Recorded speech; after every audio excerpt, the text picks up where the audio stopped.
নমস্কার বন্ধুরা, the Bhil boy Rahul YouTube চ্যানেলে তোমাদের আরও একবার অনেক অনেক স্বাগত জানিয়ে আমি আমার আজকের ভিডিওটি শুরু করছি। আমি একজন ছাগল পালক আর তার সাথে ছাগল পালক ইউটিউবার। ছাগল পালন সংক্রান্ত নিত্য নতুন ভিডিও ও আইডিয়া আমি আমার ইউটিউব চ্যানেলের মাধ্যমে তোমাদের সামনে তুলে ধরি। তাই যারা আমার ভিডিওটি দেখছো তাদের আমি অনুরোধ জানাই, তোমরা আমার ভিডিওটিকে শেষ পর্যন্ত দেখো।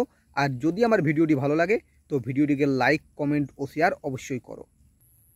ছাগল পালন এমন একটি ব্যবসা, যে ব্যবসা সম্পর্কে না জেনে যদি শুরু করো তাহলে কিন্তু তোমাদের অনেক ক্ষতির সম্মুখীন হতে হবে। দেখো, এটা ঠিক যে যে কোনো ব্যবসাতেই জানা দরকার, কিন্তু অন্যান্য ব্যবসাতে ক্ষতির সম্ভাবনাটা খুব কম থাকে। কারণ কি, ধরো তুমি একটা দোকান করলে, সেই দোকানটা যদি তোমার 6 মাস নাও চলে, সেই দোকানের সামগ্রীগুলো কিন্তু তোমার নষ্ট হবে না। কিন্তু যদি তুমি ছাগল পালন করো, ঠিকঠাকভাবে তুমি যদি না জানো, তোমার যদি খামারে যদি একবার রোগ চলে আসে তাহলে কিন্তু তোমার সব শেষ। তাই না জেনে বুঝে ছাগল করলে তোমাদের কিন্তু ক্ষতির সম্ভাবনা থাকতে পারে। তাহলে কি কি জানবে তোমরা?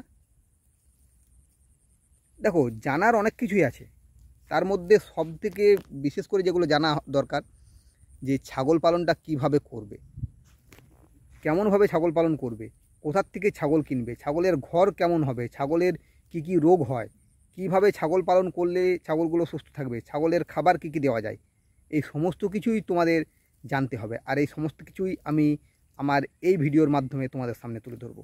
তাই তোমরা আমার ভিডিওটিকে শেষ পর্যন্ত দেখো। সর্বপ্রথম যে কথা বলবো তা হলো ছাগল পালন কিভাবে শুরু করবে বা ছাগলের খামার কিভাবে শুরু করবে। দেখো, ছাগল খামার করা একটা ব্যয় সাপেক্ষ ব্যাপার। যদিও যে কোনো বিজনেসেই ব্যয় সাপেক্ষ, কিন্তু ছাগল পালন তাদের মধ্যে একটু বেশি। তাহলে কি তুমি করবে না? অবশ্যই করবে। তুমি করো, সহজ সরলভাবে করো, ছোট করে শুরুটা করো, যাতে তোমার লসের সম্ভাবনাটা কম থাকে। কারণ যে কোনো ছাগল পালকেই প্রথমে যখন ছাগল পালন শুরু করবে তখন সে লস খাবেই খাবে, তুমিও খাবে। তুমি কিন্তু এর থেকে আলাদা নও, আমিও খেয়েছি। আমিও সেই সমস্ত ছাগল পালকদের মধ্যেই পড়ি যারা প্রথমে শুরু করে কিন্তু লস খেয়েছে। তাই শুরুটাকে সহজ সরলভাবে করো এবং খুব ছোট করে করো।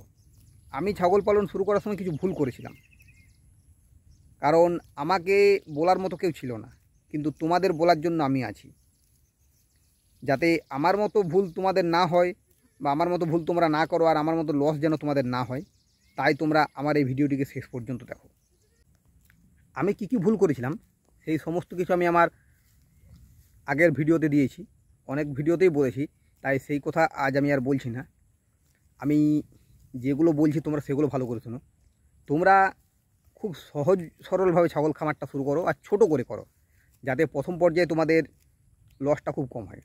এরপরে ছাগলের ঘরটা কেমন করবে, খুব ছোট করে ছাগল শুরু করতে বলছি আমি, মানে 2, 4 কি 5টা ছাগল দিয়ে শুরু করতে বলছি, এর বেশি না। তাহলে যখন তুমি 2, 4 কি 5টা ছাগল দিয়ে শুরু করবে তখন তার জন্য খুব বড় ঘরের প্রয়োজন পড়বে না। ঘর হবে একেবারে ছোট, সহজ সরল ঘর, সামান্য কিছু খুঁটি দিয়ে, খড় দিয়ে, তাল গাছের পাতা দিয়ে বা ত্রিপল দিয়ে তুমি একটা ঘর করো, খুব কম খরচের মধ্যে, যাতে তোমার ছাগলগুলো সেই ঘরটাতে কেবল রাত্রিবেলাটি থাকতে পারে, বাকি সারাদিন তুমি বাইরে রাখো। তাহলে দেখবে যে তোমার খরচটা যখনই কমবে লাভের সম্ভাবনাটাও বাড়বে। সেই ঘরটাতে যখন ছাগলগুলো রাখবে, ছাগলগুলোকে অবশ্যই উঁচু জায়গাতে রাখবে। আমি বলছি না যে মাচা সিস্টেম করো, মাচা সিস্টেম না করলেও কিছু কিছু কিছু ক্ষেত্রে পাটা পেড়ে রেখে দেবে, একটু উঁচু করে মাটি দিয়ে ইটে দিয়ে একটু করে গাঁথনি করলে তার উপরে পাটা পেড়ে দেবে, ছাগলগুলো যেন উঁচুতে থাকে। উঁচুতে থাকলে ছাগল সুস্থ সবল থাকবে। আর শীতকালের দিনে পাটা আছে, মাঝে যে ফাঁকা জায়গাটা আছে সেটাই ভালো করে খড় পেতে দেবে, যাতে ছাগলগুলো গরমে থাকে। তাহলে দেখবে যে ছাগল তোমার সুস্থ সবল থাকছে। এরপরে তুমি ছাগলের খাবারের ব্যবস্থা করবে। কি খাবারের ব্যবস্থা করবে? ছাগলের জন্য একটাই খাবার, সেটা হলো সবুজ ঘাস। প্রথম পর্যায়ে তোমাকে সবুজ ঘাস চাষ করতে হবে না, তুমি তোমাদের মাঠে ঘাটে লোকাল ঘাসের খবরটা নিয়ে রাখো, যাতে তুমি সহজেই সেখানে ছাগলগুলোকে নিয়ে সেখানে ছেড়ে চড়াতে পারো, বা ছাগলগুলোকে সেখানে মাঠে বেঁধে দিলে তুমি সেখানে বসে রইলে। তবে হ্যাঁ, একটা কথা, বেঁধে দিয়ে বাড়িতে চলে এলে হবে না, তাহলে কিন্তু তোমার ছাগলগুলো দেখবে শেয়ালে কুকুরে শেষ করে দিচ্ছে। তুমি বাড়িতে এসেছো, বাড়িতে এসে যখন তুমি বাড়ি থেকে আবার যাবে 1 ঘন্টা 2 ঘন্টা পর, তখন কিন্তু তোমার কেবল ওই দড়িটাই পড়ে থাকবে, ছাগল থাকবে না। তাই তুমি সেখানে বেঁধে দিলেও তোমাকে কিন্তু বসে থাকতে হবে। কারণটা কি? কারণ আমরা অনেক সময় ছাগল বেঁধে দিই যাতে ছাগলগুলো ঠিকঠাকভাবে চরে। অনেক ছাগল দেখা যায় যে এইদিক ওইদিক দৌড়ে বেড়ায়, কিন্তু যদি ছাগলগুলোকে আমরা বেঁধে রাখি তাহলে সেই ছাগলগুলো দৌড়তে পারে না। বা দু একটা ছাগলকে বেঁধে দিলাম, বাকিগুলো খোলা থাকলো, সেটাও হয়। আমিও এরকম করি। তো অবশ্যই তোমরা বেঁধে চড়াতে পারো, খুলে চড়াতে অসুবিধা হলে বেঁধে চড়াতে পারো। বা জায়গার কম থাকলে, ঘাটতি থাকলে, বা চারিদিকে যদি চাষযোগ্য জমি থাকে, মাঠে একটু মাঝে ফাঁকা, সেই জায়গাটা তোমরা বেঁধে অবশ্যই দিতে পারো। লোকের ক্ষতিও করবে না, তোমার ছাগলও চড়বে, কিন্তু তোমাকে বসে থাকতে হবে। আর পারলে তুমি ঘাস কেটে বাড়িতে খাওয়াও। প্রথম পর্যায়ে তোমাকে চাষ করার দরকার নেই ঘাস চাষের। আর প্রত্যেকেরই বাড়ির সামনে, গলিতে, পাঁচিলের গোড়াতে, এই সকল জায়গাতে বিভিন্ন ধরনের ঘাস, লতা পাতা গজায়, সেগুলো ছাগলে খুব ভালো খেতে পছন্দ করে, সেগুলোকে খাওয়াও। এছাড়া বাড়িতে তরকারির খোসা, ভাতের মাড়, আরও বিভিন্ন ধরনের ভাতের এঁটো খাবার, ভাত, মুড়ি এসব থাকেই, সেগুলো ছাগলকে দাও। তাহলে দেখবে যে তোমাদের ছাগলগুলো খুব সুন্দরভাবে বড় হচ্ছে। তাহলে ছাগল খামার কিভাবে করবে সেটা বললাম, ছাগলের ঘর কেমন সেটা বললাম, ছাগলের খাবার বললাম। এবারে বলি ছাগলের রোগ সম্পর্কে। এইটা হচ্ছে সবথেকে মারাত্মক একটা জিনিস। ছাগলের রোগ, বিশেষ করে মারণ রোগ পিপিআর। একবার যদি তোমার কোনো একটা ছাগলের হয়ে গেছে, বাস তোমার খামার শেষ করে দেবে। তুমি আর যতই চেষ্টা করো, তুমি কোনো মতে সেটাকে আটকাতে পারবে না, কোনো মতে না। তাহলে তোমাকে তার ব্যবস্থা আগের থেকে করে রাখতে হবে। আগের থেকে কী ব্যবস্থা করবে তুমি? একটাই ব্যবস্থা, সেটা হলো ভ্যাকসিন। তুমি ভ্যাকসিনেশন করাও তোমার ছাগলকে। ভ্যাকসিনেশন করালে তুমি রোগের হাত থেকে বেঁচে থাকতে পারবে। তবে অনেক সময় দেখা যায় যে ভ্যাকসিনেশন করালেও কিন্তু রোগের হাত থেকে বাঁচা যায় না। কারণ 1 বছর পর পর ভ্যাকসিনেশন করানো হয়। সেই ক্ষেত্রে 6 মাস 7 মাস পর যখন এর ডোজটা কমতে শুরু করে, তখন কিন্তু যে রোগের প্রকোপটা দেখা দেয়। তাই ভ্যাকসিনেশন করাবার সময় একটা আছে, তুমি ঠিক সময়ে কিন্তু ভ্যাকসিনেশনটা করাও। বিশেষ করে আমি বেশিরভাগ ক্ষেত্রে বলবো যে ওই শীতের আগেটাতে তুমি ভ্যাকসিন করাও। কারণ শীতকালে ছাগলের রোগটা একটু বেশি আসে। এই সময় ঠান্ডা, আর ছাগল ঠান্ডা সহ্য করতে পারে না। অনেকে বর্ষাকালে বলে, কিন্তু আমি বর্ষাকালে বারণ করব। কারণ বর্ষাকালে তোমার প্রতিদিন বর্ষা হবে না, 1 দিন 2 দিন কি 3 দিন বর্ষা হবে, আর গরমও থাকবে। হ্যাঁ, ছাগল ভিজলে একটু সর্দি টর্দি হয়, কিন্তু পিপিআর আসার সম্ভাবনাটা খুব কম থাকে। কিন্তু শীতকালে দিনেও ঠান্ডা, রাত্রেও ঠান্ডা, রাত্রের তো তাপমাত্রা অনেক কমে যায়। বর্ষাকালে কিন্তু সেটা কমে না। তাহলে ভ্যাকসিনেশনটা অবশ্যই করানো উচিত ওই মোটামুটি শীতের আগেটাতে, আশ্বিন মাস এরকম সময়ে করানোটাই ভালো। তাহলে দেখবে যে ঠিক গ্রীষ্মকাল আস্তে আস্তে তোমার ছাগলগুলো সুস্থ থাকছে, রোগটা আসছে না। এছাড়াও পিপিআরকে আটকানোর সবথেকে ভালো উপায় কি জানো তো? তুমি যদি আবদ্ধ পদ্ধতিতে ছাগল পালন করো, তাহলে তুমি চেষ্টা করো যে তোমার যেখানে ছাগল থাকবে সেখানে যেন বাইরের ছাগল শর্ট করে এসে না ঢুকতে পারে। হ্যাঁ, এবার এমনও হতে পারে যে তুমি বাইরের থেকে ছাগল কিনে আনছো, যে ছাগলটাকে কিনে আনছো সেই ছাগলটাকে তুমি আলাদা রাখো, মোটামুটি 1 মাসের মতো আলাদা রাখো। তাকে ভ্যাকসিনেশন করাও, তাকে ডিওয়ার্মিং করো, তারপরে সেই ছাগলটাকে তোমার ফার্মে ঢোকাও। আর তুমি যদি মুক্তচারণ পদ্ধতিতে আমার মতো ছাগল পালন করো, তাহলে তোমার রিস্কটা সবথেকে বেশি। এই রিস্কটাকে তুমি কীভাবে আটকাবে? এই রিস্কটাকে তোমাকে আটকাতে হবে যে যেখানে অন্য কোনো ছাগলের পাল চড়ে সেখানে তোমাকে ছাগলগুলো নিয়ে যাওয়া যাবে না। আমার অনেক ভিডিওতে দেখবে আমি ছাগল চড়াচ্ছি, আমাদের পাশের গ্রামের ছাগলের পালগুলো সেখানে চড়তে চলে আসছে বা পাশাপাশি চড়ে। আমি কি করি, যখন দেখি যে সেই পালগুলো আমার ছাগলের দিকে আসছে, আমি ছাগলগুলোকে সেখান থেকে তেড়ে নিয়ে অন্য জায়গাতে চলে যাই। আর আমি সচরাচর সেই জায়গাতেই ছাগল চড়াতে যাই যেখানে অন্য কোনো ছাগলের পাল আসে না। কারণ তাদের মধ্যে কি জানি কোথার থেকে কি রোগ চলে আসে, তখন কিন্তু একবার আমার ছাগলের রোগ ঢুকে গেলে সেটাকে কিন্তু আর আমি আটকাতে পারবো না, কারণ এত এত ছাগল আছে। আর যা ওষুধের দাম, প্রচুর দাম ওষুধের। তাই আমাকে আগের থেকেই তার ব্যবস্থা করে রাখতে হয়। ব্যবস্থা একটাই, তার সেই সব ছাগলগুলোর থেকে দূরে থাকা।